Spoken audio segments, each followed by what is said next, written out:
Good morning. Welcome to this next edition of the Stamina Working Group seminar series. So this is a working group and seminar series centered around these three topics that we're trying to sort of push to be we're trying to push the intersection by and do that by serving as a kind of fast communication channel for research in this area. So one is agent capabilities, safety. So this is like engineering.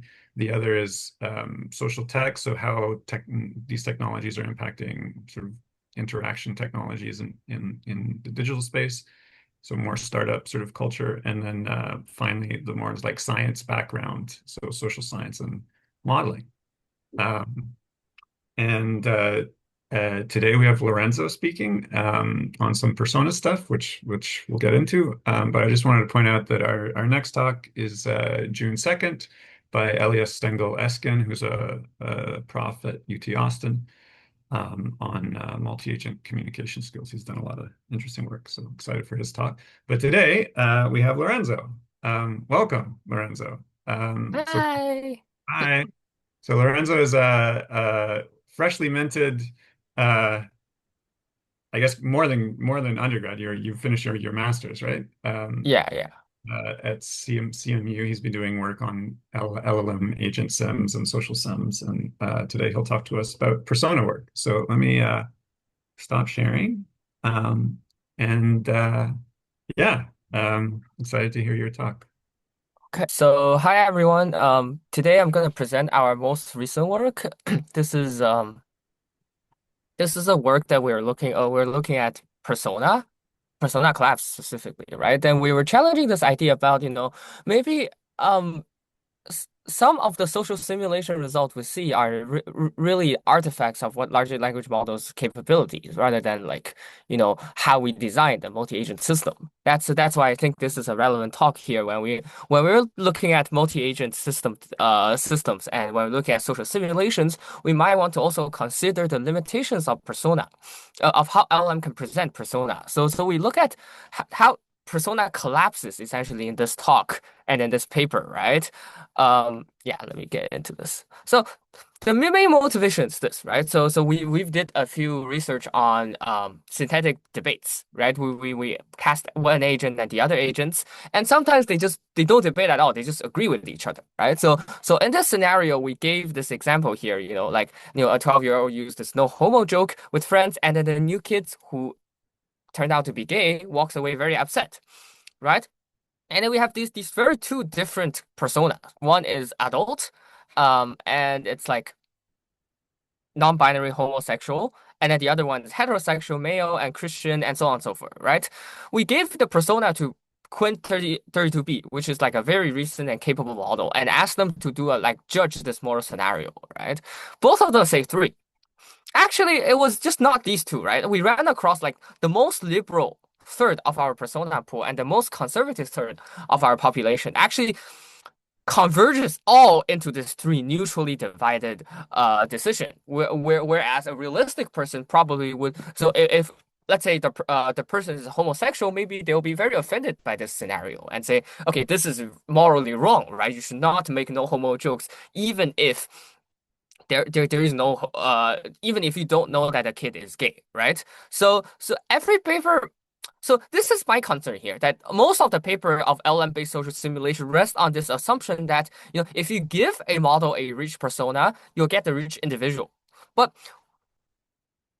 I want to sort of show people that there are certain limitations of these assumptions and what are the limitations of these assumptions and how can we measure these limitations.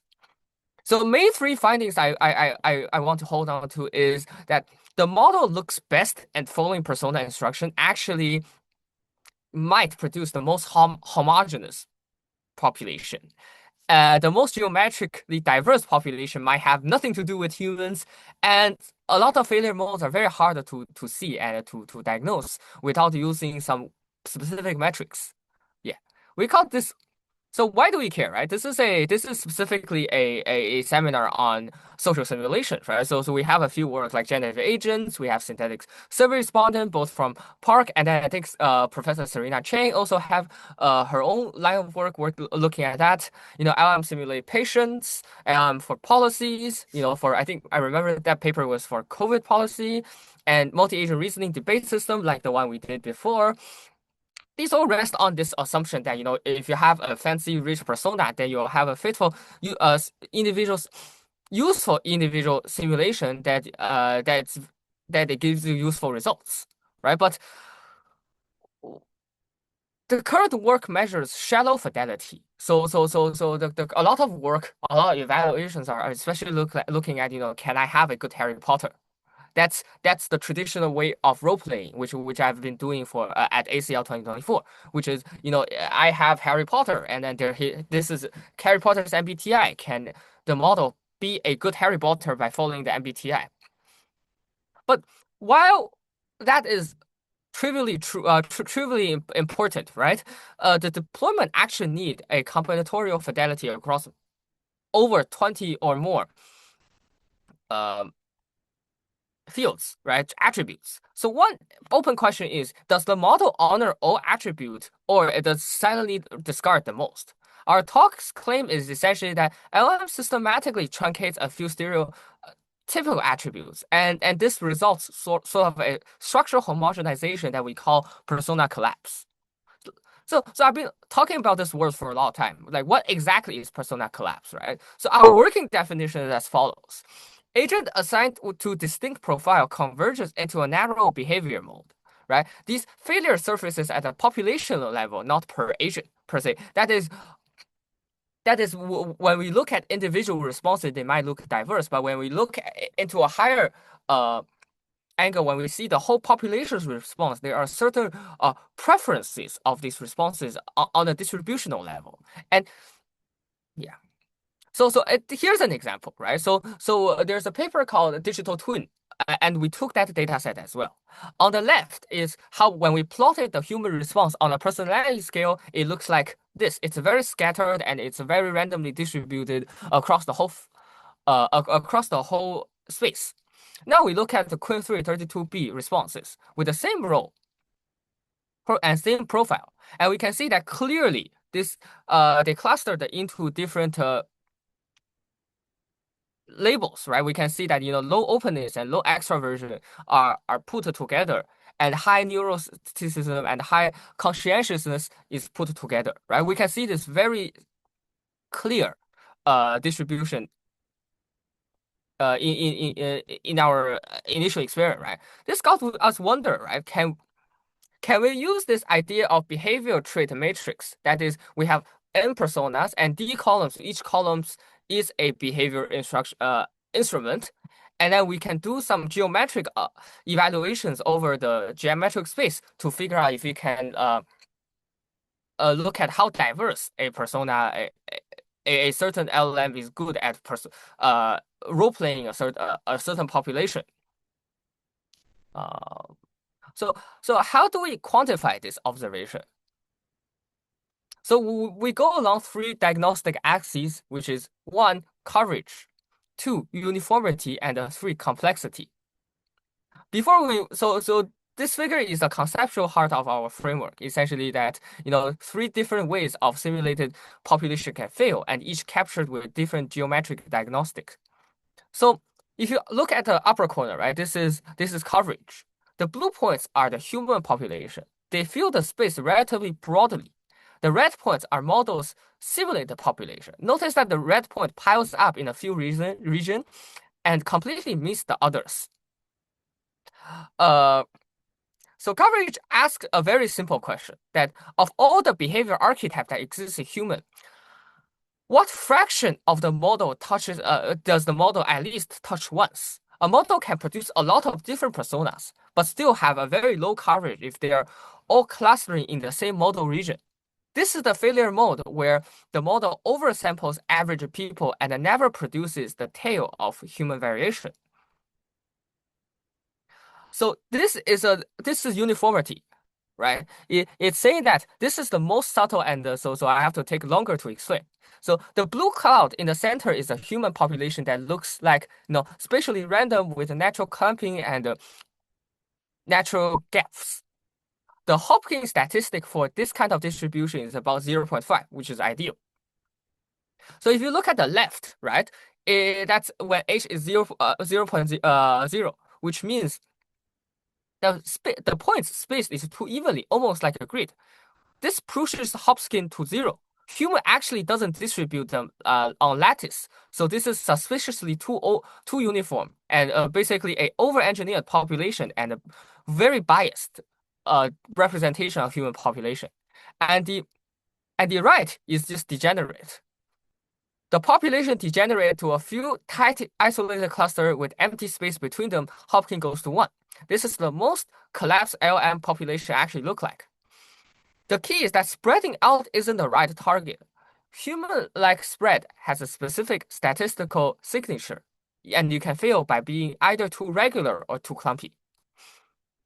Um, Next slide. So this is complexity, right? And this one has the most counterintuitive failure mode. So look at the model population. These colored dots all line in the single line through 3D space. Now this is the thing. This line could get very long and it could pass many regions, and the points can be evenly spread space along it. So coverage might look okay, and uniformity might look okay. But the intrinsic dimensionality is 1. So apparently all the diversity is just moving along one axis. If you live in this population, you're just really varied in this one direction. That is, every direction is I might look diverse in one way, but every population collapses to 1 point. We measure this using the local intrinsic dimensionality, basically asking as you grow a sphere around any point, how fast does the number of neighbors grows? In a true dimensional cloud of 44 dimensions, it grows fast. But when on a line, it grows linearly, right? This matters because some models might look great on coverage and uniformity, but they fail very badly here. And the population looks geometrically thin, even though it looks spread out, right? So results. So there are 3 basic results that we want to share with you just under the geometric distribution. That is mode collapse, shallow coverage, and a deep misaligned. So concretely, model collapse essentially means that population concentrated on a single model region and the coverage drops. Clustering signature emerges, and we can see, for example, that the coarser llama 8B, which is a model specifically fine-tuned for role-playing, this is a model that is particularly interesting. So 83.7% of the responses pile up in the Likert midpoint. That is, it differentiates persona only through outlier distribution. So most of the responses will be in a neutral position, but the distribution of its non-neutral responses actually shape how the persona is, right? Even though if you look at so the model collapse isn't a model deficiency. It's happened when we are looking at this. So this is mainly due to the fact that this model is specifically fine-tuned to be a role-play model. That is, it is very good at role-playing for Harry Potter. So the trade-off then is that we have very low complexity and very low coverage. And the second thing is about shallow coverage, which when the population spreads broadly but lives in a very low dimensional manifold. Persona varies along the canonical architect, but not individual idiosyncrasies. And this is the most deceptive mode because it passes conventional diversity checks. So one example would be Queen 34B and the Cloud Haiku, which is down here. Queen3 4B reaches about 80% of the human architect, which is the best of our evaluation. But the LID is half of human references. The model learned what personality types look like, but they didn't learn about the irregularities of individual within each type. This is the most dangerous mode because conventional metrics might just say it's fine. And lastly, it's about a deep but misaligned. This is looking at the population is very high dimensional but uniformly distributed, but occupies a region that disconnected from humans' behavior space. For example, if you look at this minimax M2 which is a model that is specifically reinforcement uh, RLHF, RLVR'd for role-playing tasks, right? We see that the LID is 22, which is way higher up than humans. And if you just measure the complexity, this would look fine and look like the best model. But the coverage is very low. It's only 0.06, which means that it generates a rich, high-dimensional population in a region that has nothing to do with humans. And later we'll look into the slide where we talk about how post-training will change this dynamics. The other thing is about fidelity gap, right? Where we look at the persona fidelity and the polarization of the model, right? And we see that every model that has a very high fidelity also has a very high trait polarization. That means D equals to 2 is considered very large in humans' personality research, but every model that with a rho of bigger than 0.9 produces D, which is bigger than 6. This is essentially bad, right? Because we're seeing that as we improve the fidelity, the stereotype, the ability of LM stereotypedness also improved. Yeah, which is counterintuitive. That is, we see that most of the model actually ended up being in the caricature zone. Mm. So these are two things we spotted out from the geometric dimension of things. And here's the things that we look at from our self-introduction example. So we ask LLMs to give each persona to give a self-introduction, and they basically will talk about who they are, what their past life experience, and so on, right? And then we essentially want to look at how many of these traits are silently dropped in the introduction. And as we can see that their classes, their ages are constantly dropped, right? Only a third and a quarter of age and class are being reported in their self introduction, right? So these are the things that we suspect are also dropped in their interactions. So now we want to look at, is post-training a solution, right? We specifically look at two different pipeline, one commercial, one non-commercial. So the commercial one will be Minimax and Minimax M2 which is the model that was specifically reinforced with which is specifically post-trained for role playing. And the pipeline A is open source reproduction of the paper, which they published in ACL, right? We see that coverage has been hurt very much through the training, which is understandable because these models are optimized specifically for role-playing specific characters like Harry Potter. And complexity have improved.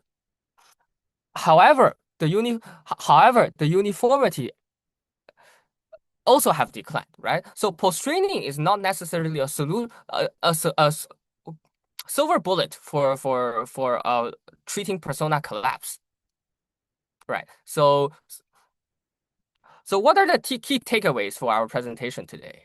The key takeaway is that persona collapse is actually multidimensional.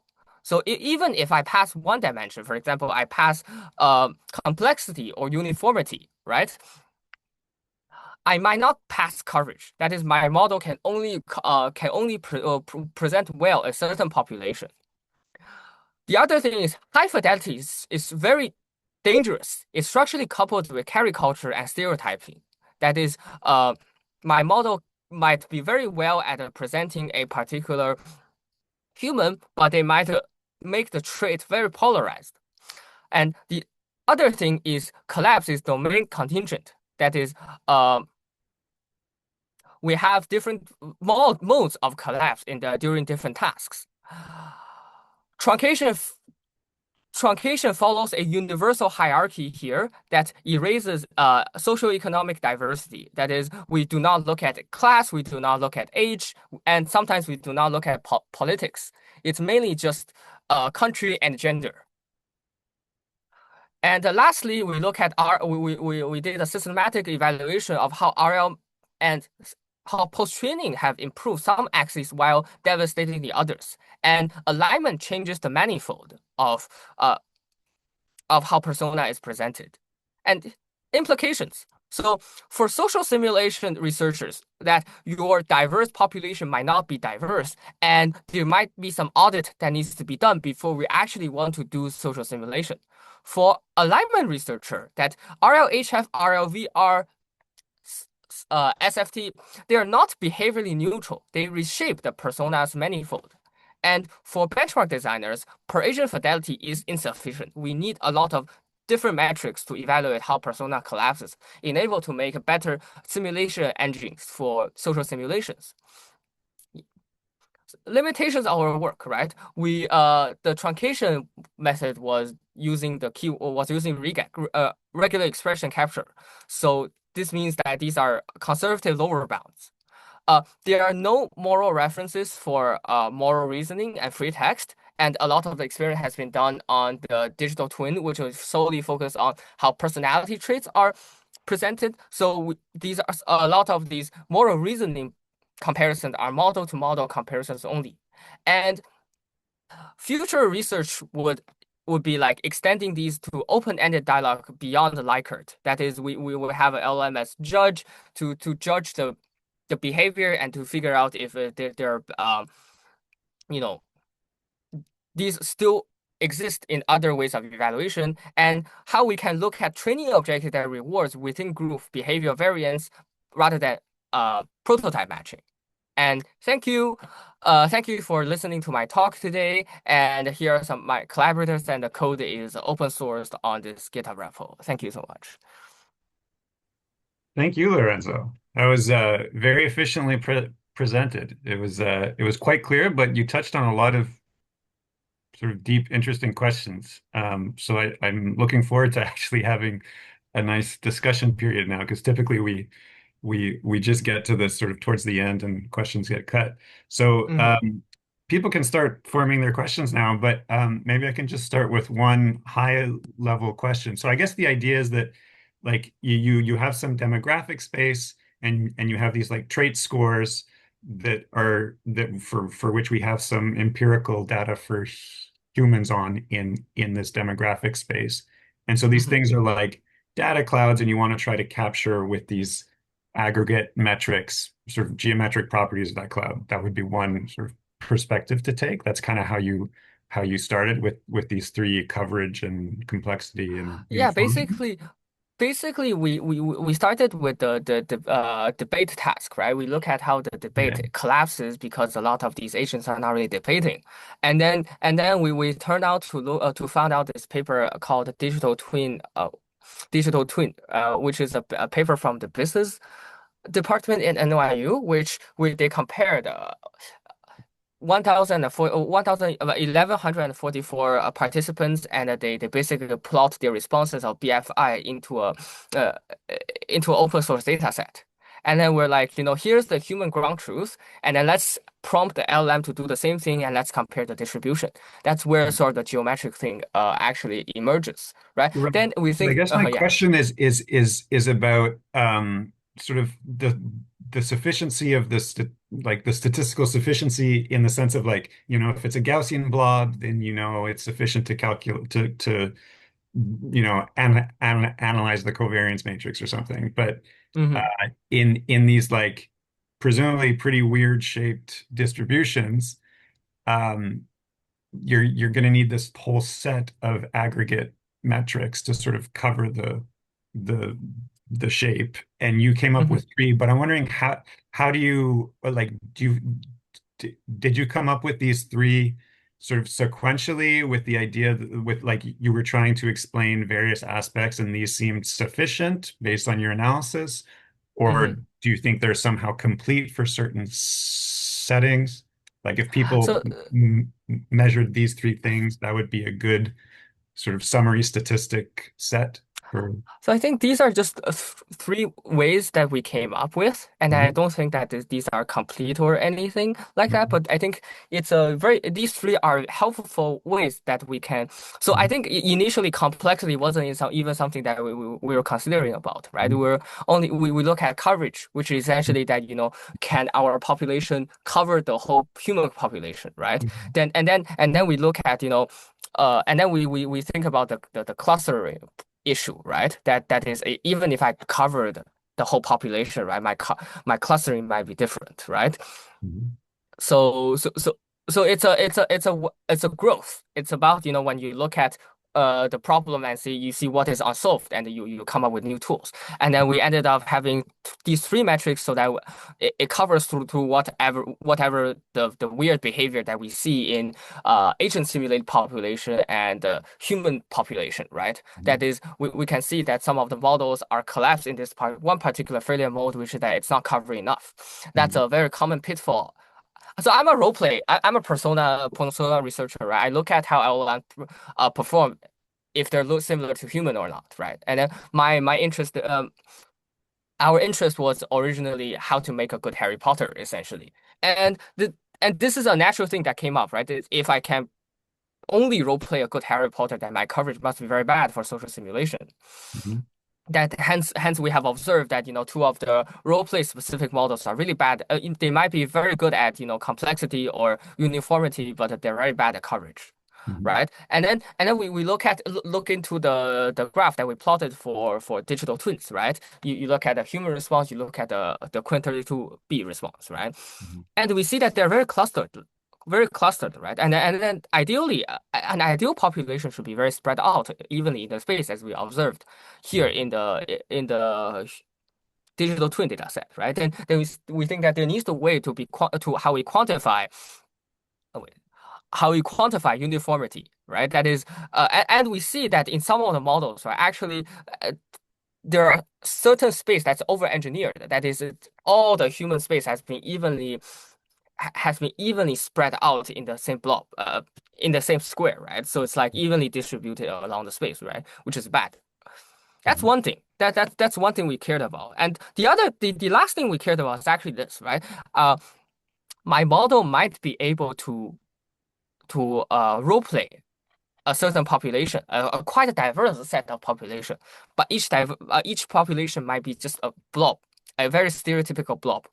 That is, all teacher does this, all professor does this, all doctor does this. But I can, in fact, cover a lot of population, and and it's very random. That is because every occupation might be very similar to human, right? That is, age is roughly 0.5. But I'm oh, do you have any insights about? So I'll get back to this later, right? Let me try to finish trying to finish.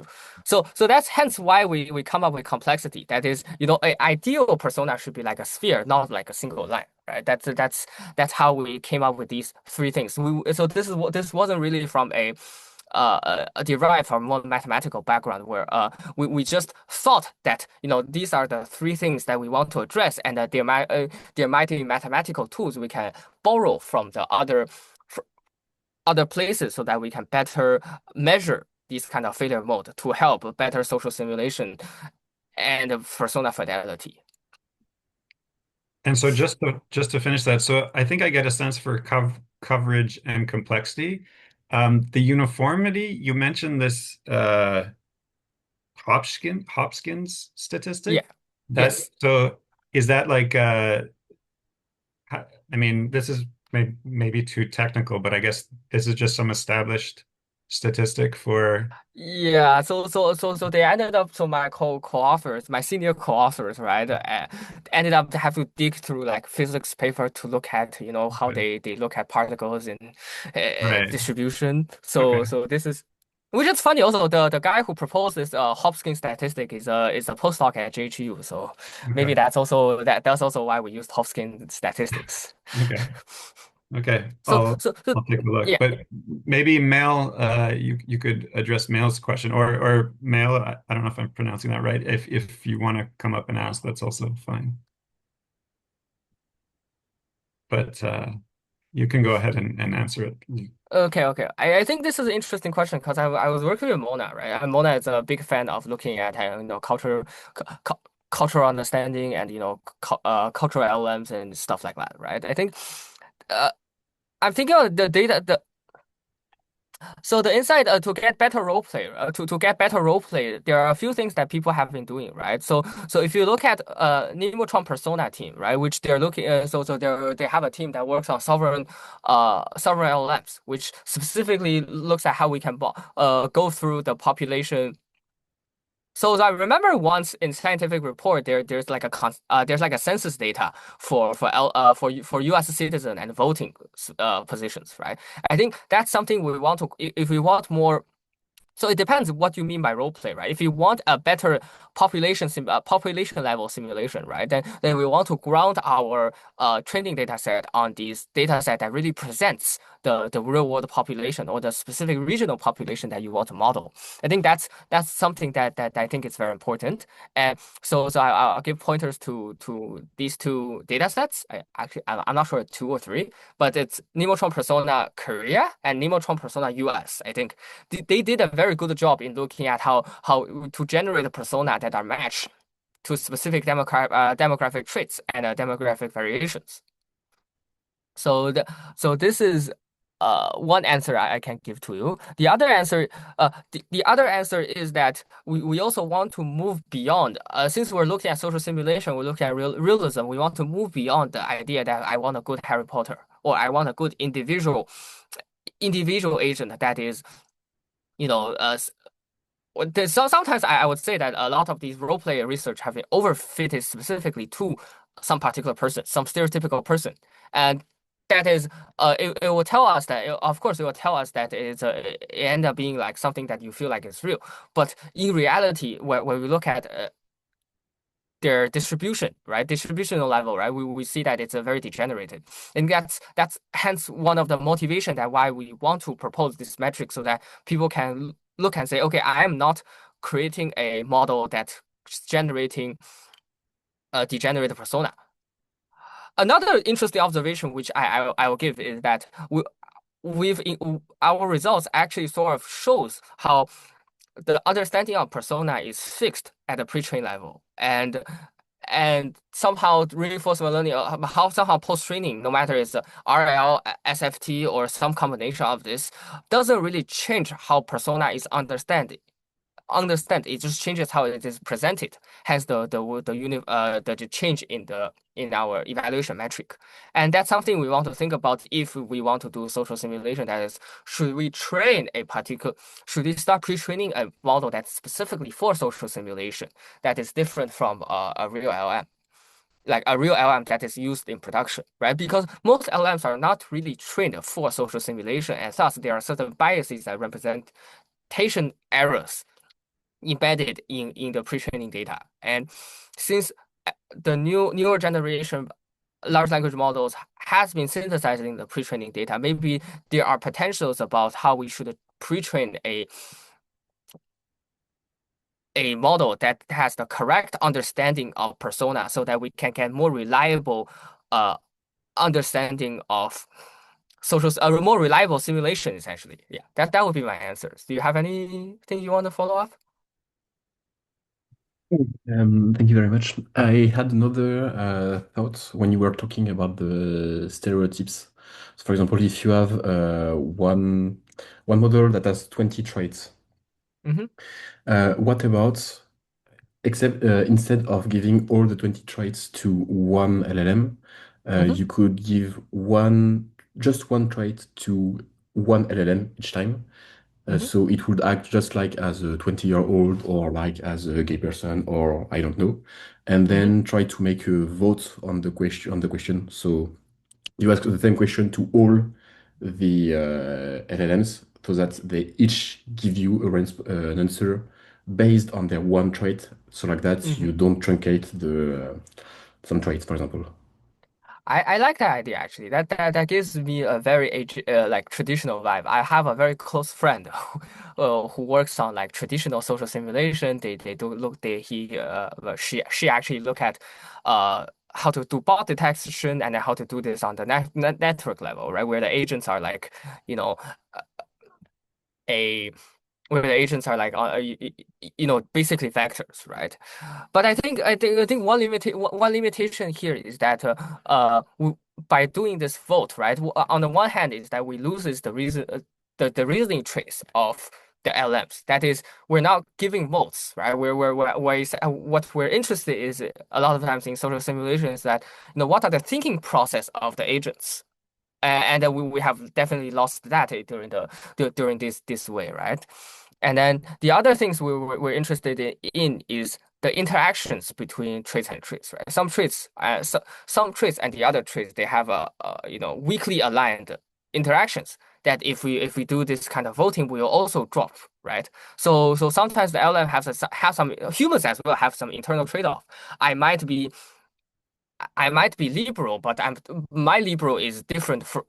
A 50-year-old liberal might think very differently from like a 20-year-old liberal, right? There are certain trade. These are due to trade-offs and life experiences, right? That these subtle differences might not be able to be captured through these multi-agent or like this traditional agent-based approach through voting, right? I think that's hence why we're very excited about this LM social simulation because it really gives us a chance to explore these kind of uh weak alignment in different traits and how traits and traits interact with each other. Yeah, Thank you very much. no problem.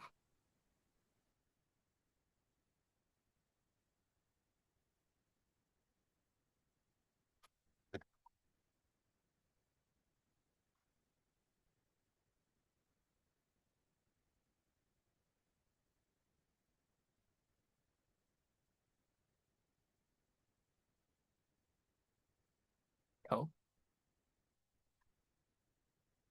My bad. yeah. Yeah.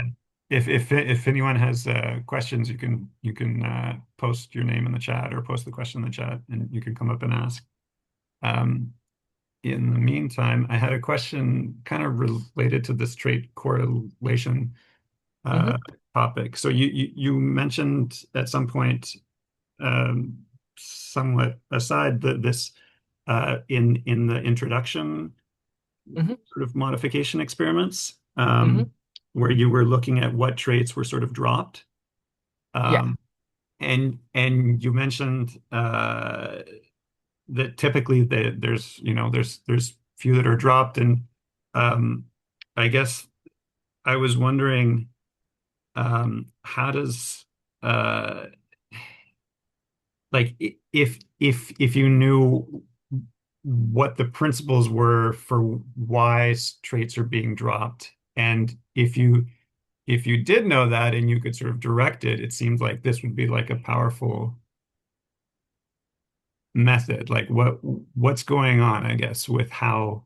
So sorry. So I guess specifically what I'm saying is that what you propose is a very tractable, simple thing to check, right? Like you instantiate with a persona paragraph that has traits that has Mm-hmm. demographic features, and then you look at how which features appear in a response. That's a very low effort sort of Mm-hmm. test. And if that could reveal some of the internals in the model about how certain traits are suppressed or not, it would be a very efficient test. But I guess that like how good a proxy is it is still sort of maybe unclear. Or do you have Yeah, but it's ideas? yeah, that's true, right? Sometimes very unclear. We actually also look at. So I think this is very model dependent per se. So there's this other result which does not show on the slides. It's Mhm. about how we look at we mapped different uh different dimensions into the moral question responses, right? And we see that, for example, Quen 3 4b and haiku. they are very pretty much dominated by actually gender, which is interesting, right? Like I think gender constitutes over like 20% of how we have over, I think in this experiment we have over 20 different uh attributes, right? And gender alone in these two models actually constitutes 20% of the factors when they're deciding the moral questions. So I think and to some extent we can see that you know there are certain correlations, but uh, in our defense, this result was only just due to the fact that we're interested in free text experiment rather than just pure Likert chart, right? That is, we want to look at how does persona collapse in a free text response, right? So we see that there are certain preferences of something that is truncated in the introduction, but I think another aspect of things that this might be a concern is that maybe we do not introduce ourselves like age and class is very sensitive. For example, in the introduction, in the intro, and sometimes political ideologies are very sensitive to talk about in a lot of scenarios, and the models are just not spilling it out in their introduction because they feel like it's irrelevant. Though, though we can also see a lot of trait that aligns with other collapse paper, which for example, a lot of the models are just repeating in the same format, right? So it's a very templated self-introduction rather than something that's genuinely real and it genuinely feels like a human wrote this, right? So that's something else we have observed that is somewhat parallel to the idea of persona collapse, right?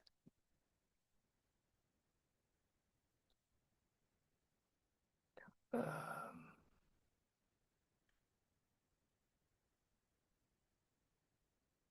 Oh, you muted yourself. I get it. I'm learning slowly. I really liked your point about um, high spread, low complexity scenarios because I feel like Mm, people mostly talk about diversity, and a lot of the metrics that you see are diversity driven. And mhm. I think what you're arguing is that there's like a clear trade-off, and Yeah. you And can't then just and then there's also a trade-off between how real the personality. I also like this, right? This is one of my favorite observation, right? Is that the more human your model is, the more stereotypical your model is, right? We can see this minimax M2, which is very high in the caricature zone. That is, it gives me result that is very high, has a like very high polarization. And this is a danger, right? That is where we're present. Social simulations a lot of times are very political or are like at least social in a sense, right? If you ended up having realistic human agents that are very polarized, right, then your social simulation results will be very biased. Mhm. And I think that's one of the biggest concern we can see somehow in the somehow when we look at fidelity, the trade-off between fidelity and caricature. Yeah, And so just to understand this better, so the x-axis here is sort of how human the responses are, sort uh, of. whereas the y-axis is sort of So how extreme their personalization, their personality. basically, yeah. So basically, uh-huh. Mhm. I need to look up how they're calculated, Yeah. but basically they're representing in that way, right? So for humans, right? Humans have a d that is less that is around d equals to 2, but we can see that the most models are way beyond the d equals to 2, and yeah. Mhm. And if they're not beyond the bigger than 6, then they're not really good at presenting human traits anyway. So there needs to be something that's around this gap that then we might want to try to optimize. Mhm. Yeah, but currently I feel like a lot of things turns down to, are we optimizing towards a good evaluation metric, which is why we have this paper here.